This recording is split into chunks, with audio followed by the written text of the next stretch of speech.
Vidas humanas pueden depender de la ciencia exacta de la química. Desde el conocido banco de fluido intravenoso, sales y azúcar pasan a la corriente sanguínea, actúan a nivel molecular, de modo que las células del cuerpo puedan funcionar de nuevo. ¿Cómo podemos producir industrialmente sustancias que trabajan tan precisamente a nivel molecular? ¿Cómo mezclar las cantidades justas de un mundo molecular que ni siquiera podemos ver? Para lograr eso, en los laboratorios y en la industria, los químicos utilizan un concepto llamado el mol.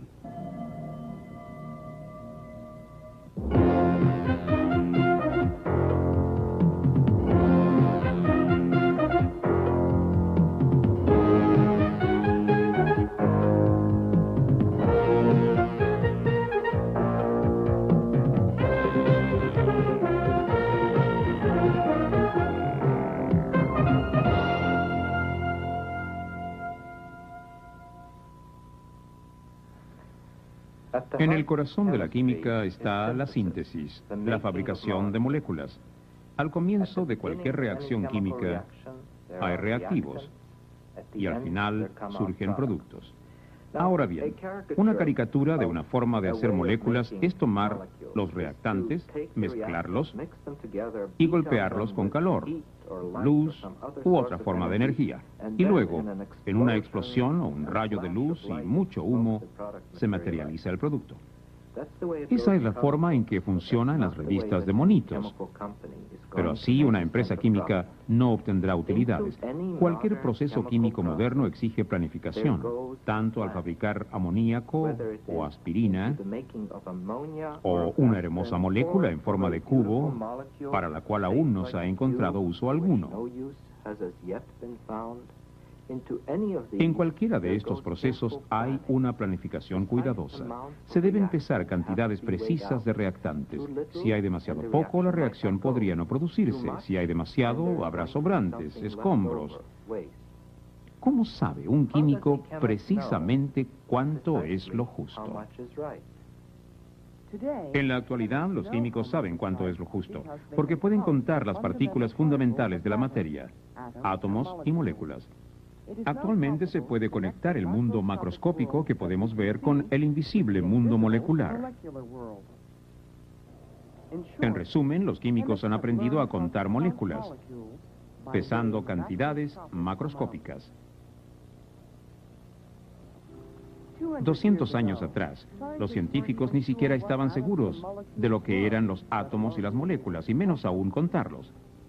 Para Berzelius, un destacado químico analítico del siglo XIX, el problema principal era obtener masas atómicas precisas.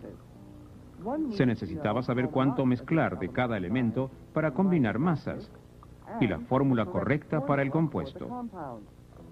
Berzelius fue uno de los pioneros en este campo. En la actualidad, hasta un estudiante novato de química puede calcular una fórmula utilizando información analítica y las masas atómicas contenidas en la tabla periódica. ¿Cómo se ha llegado a esto? El descubrimiento inicial provino del estudio de los gases. Aquí hay una reacción de gases como una que se hacía entonces.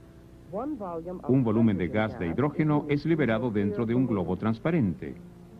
Luego un volumen de cloro dentro de otro globo. La válvula está abierta, de tal modo que los dos gases se mezclen. Al aplicarles luz, hay una reacción química. Esta forma dos volúmenes de un nuevo compuesto, cloruro de hidrógeno. Fíjense que un volumen más un volumen produjeron dos volúmenes. Como es sabido, los químicos descubrieron que todos los gases reaccionan en proporciones pequeñas de números enteros. ¿Qué principio estaba detrás de esta ley gaseosa establecida en 1808? ¿Qué está ocurriendo a nivel molecular?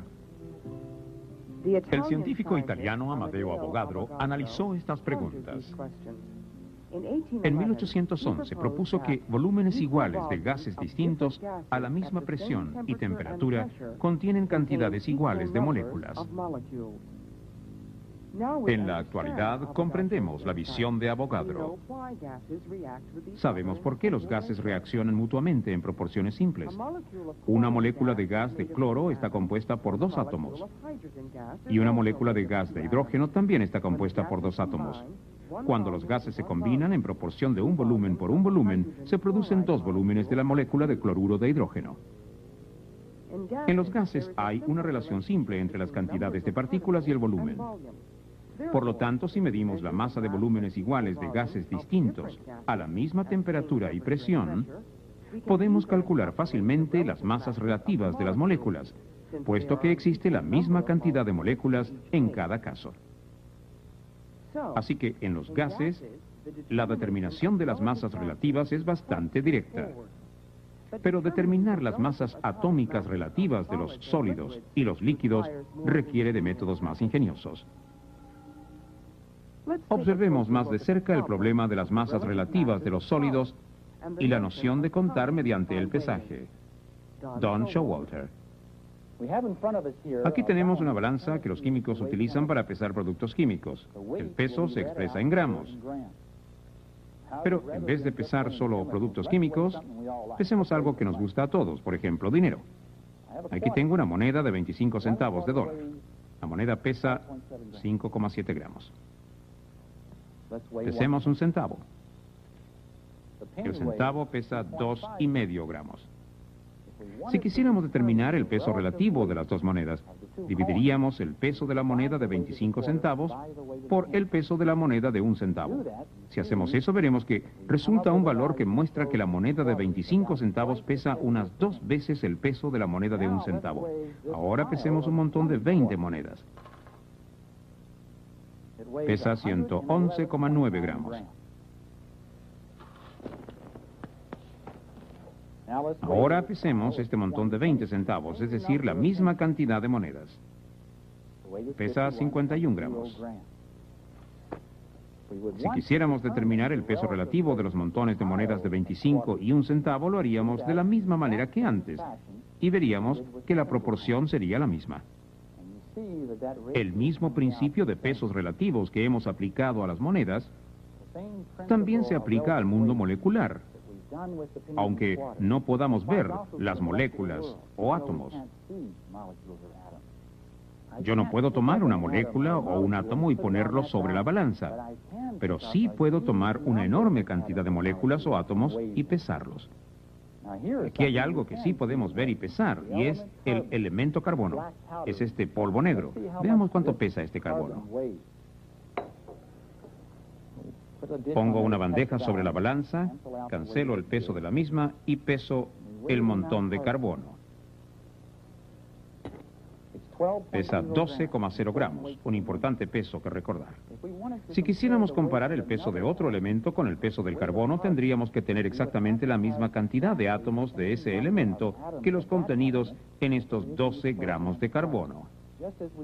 Tal como en el caso de las monedas de 25 y 1 centavos, deberíamos tener la misma cantidad de monedas para comparar los pesos relativos. ¿Cuál es la cantidad de átomos de carbono contenidos en estos 12 gramos de carbono? Esa es la cantidad que los químicos llaman un mol. Un mol es la unidad de medida de los químicos, tal como la docena es la del panadero. El mol no es una molécula o un átomo individual, es una enorme cantidad de átomos o moléculas y siempre es la misma cantidad, tal como la docena siempre es 12. Pero el mol es mucho mayor que la docena. Es 6,02 multiplicado por 10 elevado a 23. Eso es lo que llamamos el número de Avogadro. ¿Y de qué tamaño es el número de Avogadro? Una molécula es tan pequeña que ni siquiera podemos verla. Pero si fuera del tamaño de un grano de arena individual, un solo mol de arena podría cubrir una ciudad del tamaño de la ciudad de Los Ángeles, hasta 600 metros de profundidad. Entonces, el mol es una unidad de medida. Es un número inconcebiblemente grande. Se determina experimentalmente y en ningún caso mediante conteo. Imagínense que un computador contando 10 millones de átomos por segundo demoraría 2.000 millones de años para contar un solo mol. El mol permite a los químicos contar moléculas y átomos, pesando la masa de grandes cantidades de estas partículas. Este es un mol de cobre.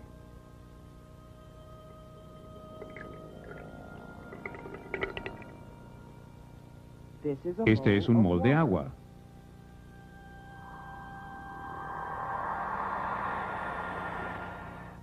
Y este es un mol de gas hidrógeno.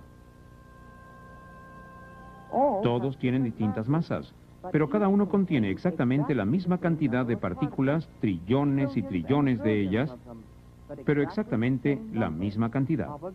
El número de Avogadro, un mol.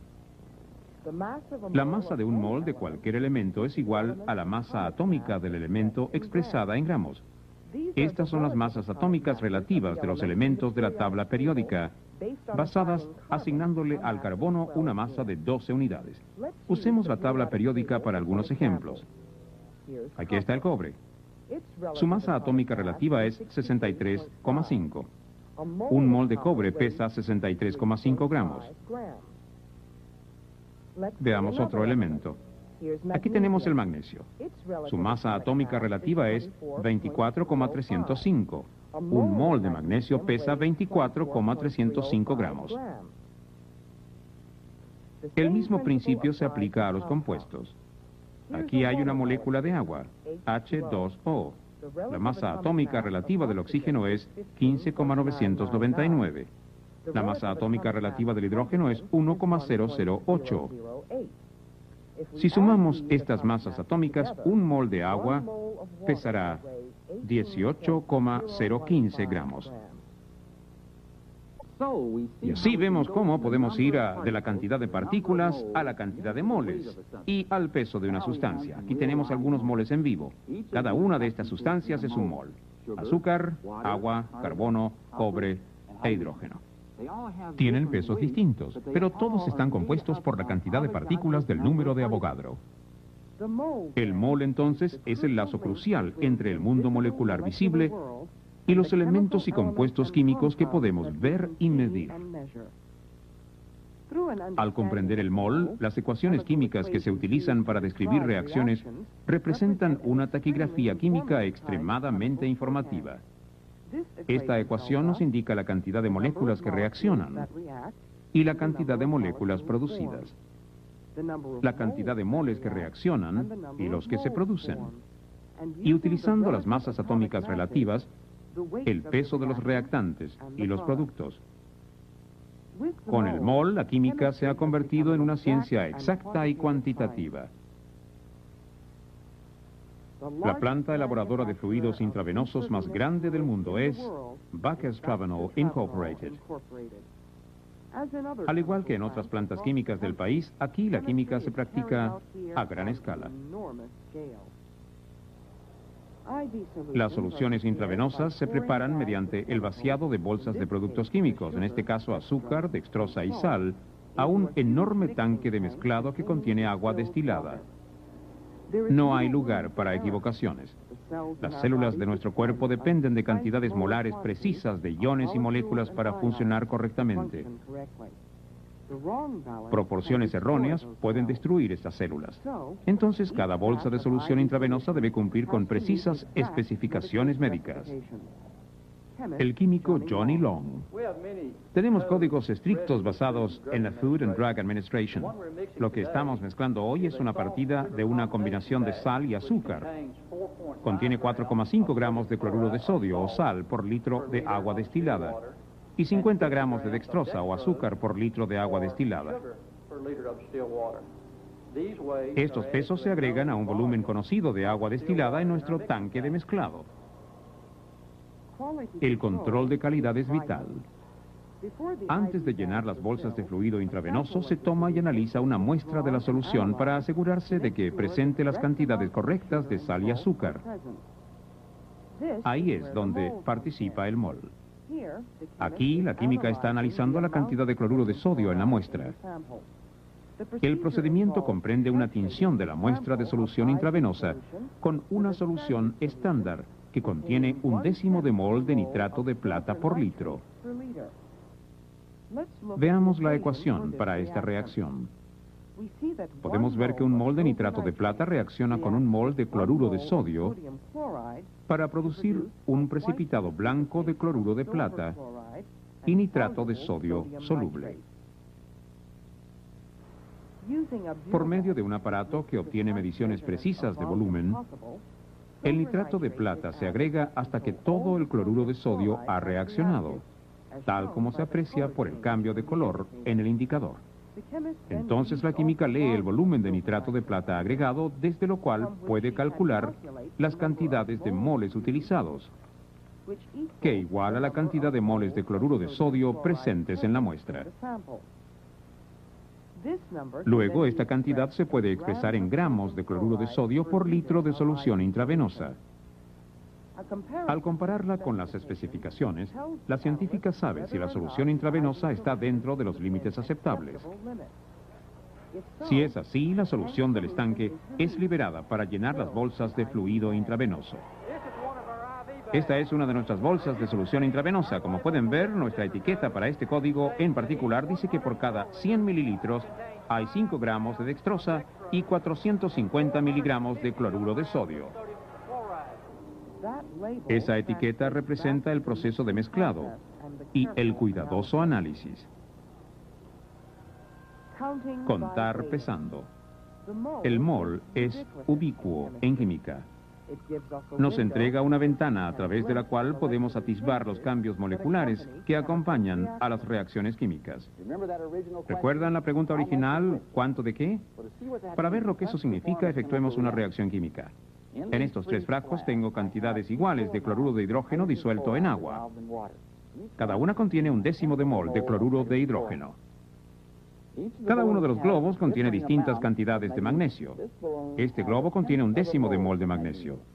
Este tiene la mitad del anterior y este tiene la cuarta parte. Voy a vaciar el magnesio dentro del cloruro de hidrógeno, tomaré cloruro de magnesio y voy a generar el gas hidrógeno que va a inflar el globo. ¿Cuál globo creen ustedes que se inflará más? ¿El que tiene más magnesio? Tratemos y veamos. Introduzco el magnesio en el cloruro de hidrógeno y ustedes pueden ver que se está liberando hidrógeno. Y el globo se está inflando. Probemos los otros.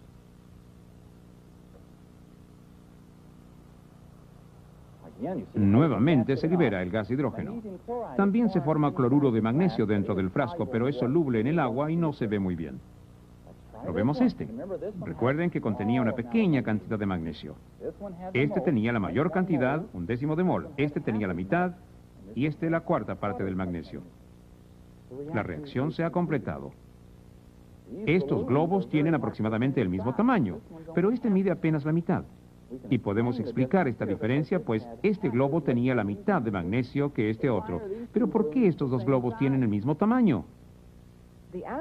La respuesta está en la ecuación química para esta reacción. Para cada mol de magnesio necesitamos 2 moles de cloruro de hidrógeno para completar la reacción. Aquí están los resultados de nuestro experimento. El globo verde tenía la misma cantidad de moles de magnesio que de cloruro de hidrógeno. El cloruro de hidrógeno se consumió, pero quedó mucho magnesio. En el frasco con el globo amarillo, la proporción era de 2 veces el cloruro de hidrógeno por unidad de magnesio, lo que es la proporción de 2 por 1 que necesitábamos para la reacción más eficiente. En el frasco del globo azul había demasiado poco magnesio para consumir todo el cloruro de hidrógeno. El resultado, menos gas hidrógeno y un globo menos inflado.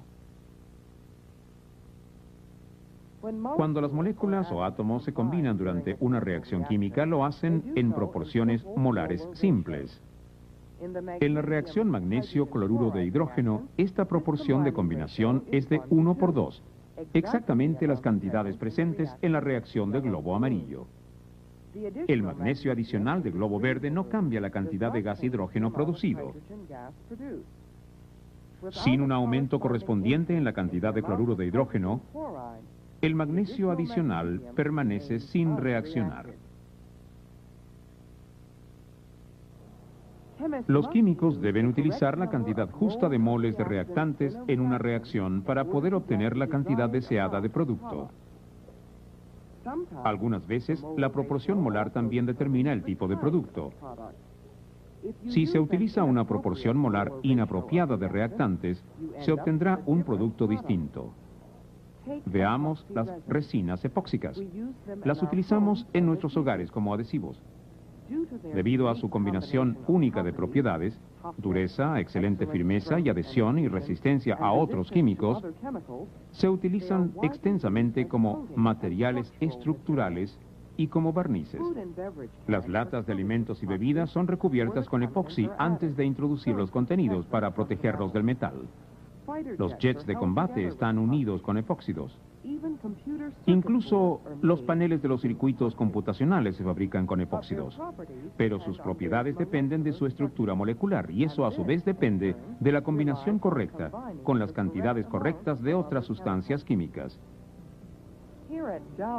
Aquí en la química Dow, en Freeport, Texas, un tipo importante de epóxidos, utilizados como barnices, se produce haciendo reaccionar resina epóxica líquida de baja masa molecular con bisfenol A. El objetivo es combinar ambos para formar moléculas epóxicas grandes, cada una con una masa molecular muy alta, en un proceso llamado polimerización. Mientras más alta es la masa molecular de este epóxido, más deseables son sus propiedades.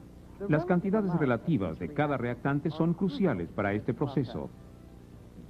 John Massengill es químico de investigación y desarrollo en la planta. Con el fin de darle máxima dureza a nuestros revestimientos, combinamos resina epóxica líquida y bisfenol A en cantidades iguales de moléculas. Y ahí es donde el concepto de mol entra al mundo práctico de la química en la industria. Massengill utiliza el mol para convertir cantidades de moléculas en masa. Gracias al concepto de mol, sabemos que al utilizar el peso molecular en gramos de cada uno de los materiales combinados, podemos obtener cantidades iguales de moles. Así es que para la resina epóxica líquida, el peso molecular es 343. Por lo tanto, utilizamos 343 gramos de resina líquida. Con el bisfenol A, el peso molecular es 228 gramos. Así que la proporción de mezclado es 228 gramos por 343 gramos. Una vez que las sustancias químicas reaccionan en esa proporción, obtenemos un peso molecular muy alto. Durante la producción de este epóxido, el laboratorio de control de calidad toma y analiza muestras para asegurarse de que la masa molecular del producto sea lo suficientemente alta. Este análisis involucra tinción. Otra vez el mol aparece en escena, permitiendo que el analista iguale cantidades de moles con masa. El exceso de cualquier reactante origina un producto inaceptable. Solo combinando cantidades iguales de moles de la resina epóxica líquida y bisfenol A, se produce una resina sólida con las propiedades correctas. Así que gracias al concepto de mol, en el laboratorio, el mundo real de la química, podemos medir las cantidades de moléculas que necesitamos para nuestras reacciones químicas. Sin importar cuál sea la escala, el mol nos ayuda a comprender el cambio químico. Apunta a la aritmética esencial que acompaña todas las reacciones químicas. Nos dice cuánto tenemos y cuánto necesitamos.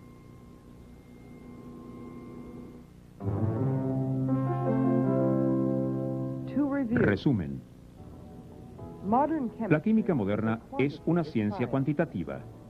Durante las reacciones químicas, las moléculas, los átomos y los iones, esas entidades inconcebiblemente diminutas, se combinan en proporciones exactas de números enteros.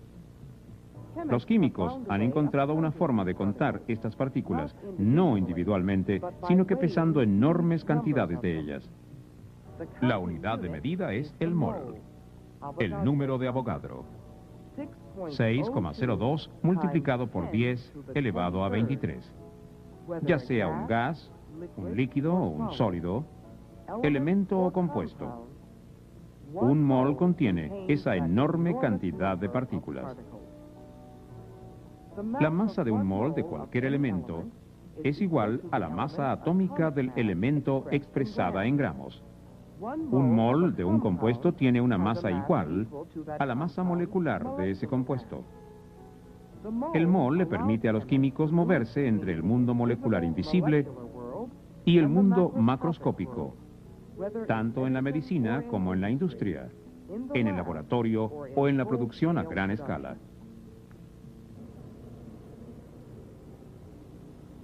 El mol, una simple idea, muchos usos prácticos. Imaginen que son granjeros, han cortado un acre de maíz y en ese maíz hay 6 kilos de fósforo, necesario para la planta y esencial para nosotros. Ustedes saben que deben reemplazar ese fósforo en el suelo antes de volver a plantar. Van a la tienda, ven un fertilizante llamado superfosfato. En la etiqueta dice calcio 3, fósforo 2, hidrógeno 14, azufre 2, oxígeno 21. ¿Cuánto deberían comprar? ¿1 kilo? ¿1 tonelada? La simple aritmética del mol nos dice cuánto. O mejor, imaginen que son químicos. Yo soy químico.